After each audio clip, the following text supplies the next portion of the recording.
3 दिन तक चला सफल असफल सफल असफल के बीच अंततः आज 3 तारीख को बिल्कुल आधी रात लगभग हम लोग 4ठे तारीख में प्रवेश करने वाले हैं, कर ही चुके हैं। वार्ता समाप्ति के बाद हम लोग कर चुके हैं।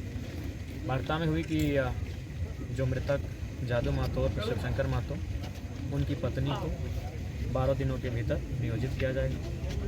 दूसरा जो उनका ज़मीन का जो विवाद चल रहा है 5 एकड़ 72 डिसमिल, चूँकि वह ज़मीन 1960-61 में अधिग्रहण किया गया है। उस समय सेल कस्टडियन थी और सेल ने बीसीएल को हस्तांतरित किया है।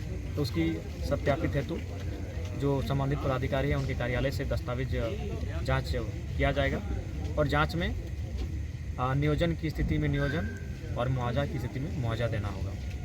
तीसरा बिंदु था कि पूर्व में अभी फिलहाल जो उनके आश्रित हैं उनको फॉर्म 3 निर्गत कराया जाएगा और फॉर्म 3 निर्गत करने के बाद बहुत सारे कार्य जब इस बीसीसीएल की जो इस इकाई है उसके अंतर्गत आएंगे तो उन्हें हमारी भाषा में पेटी कॉन्ट्रैक्टर कहिए या पेटी ठेकेदार कहिए, उसके तर्ज पर उनके आश्रितों को फॉर्म 3 उपलब्ध करा के दिया जाएगा। प्रत्येक बार विस्थापित को न्याय पाने के लिए मरना पड़ेगा क्या? जी, ये तो आपका बहुत ही गंभीर सवाल है। भारत की लोकतांत्रिक व्यवस्था को चोट पहुंचाती है, भारत की न्यायिक व्यवस्था को कहीं ना कहीं झकझोरती है और तमाम जो व्यवस्थाएं हैं हमारे देश की लोकतांत्रिक मूल्यों की, उन पर आप ये सवाल गहरी चोट करते हैं कि व्यक्ति को बार बार मरना पड़ेगा क्या न्याय के लिए। तो मुझे लगता है आज मुझे भगत सिंह की वो जेल डायरी याद आ रही है जो उन्होंने कहा था कि कोई इंसान इतना अमीर नहीं होना चाहिए कि दूसरे को खरीद सके और कोई इतना गरीब भी नहीं होना चाहिए कि उसे अपने आप को बेचना पड़े।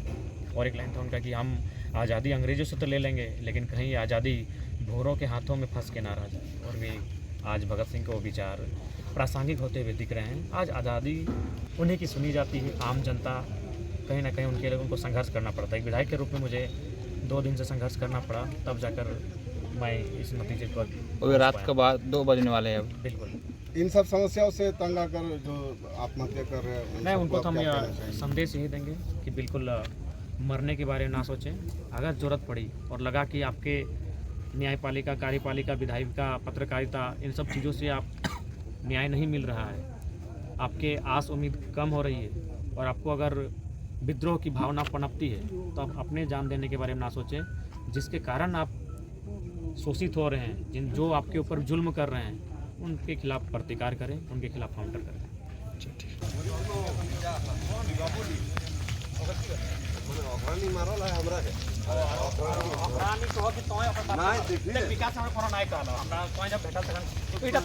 घरेलू विवाद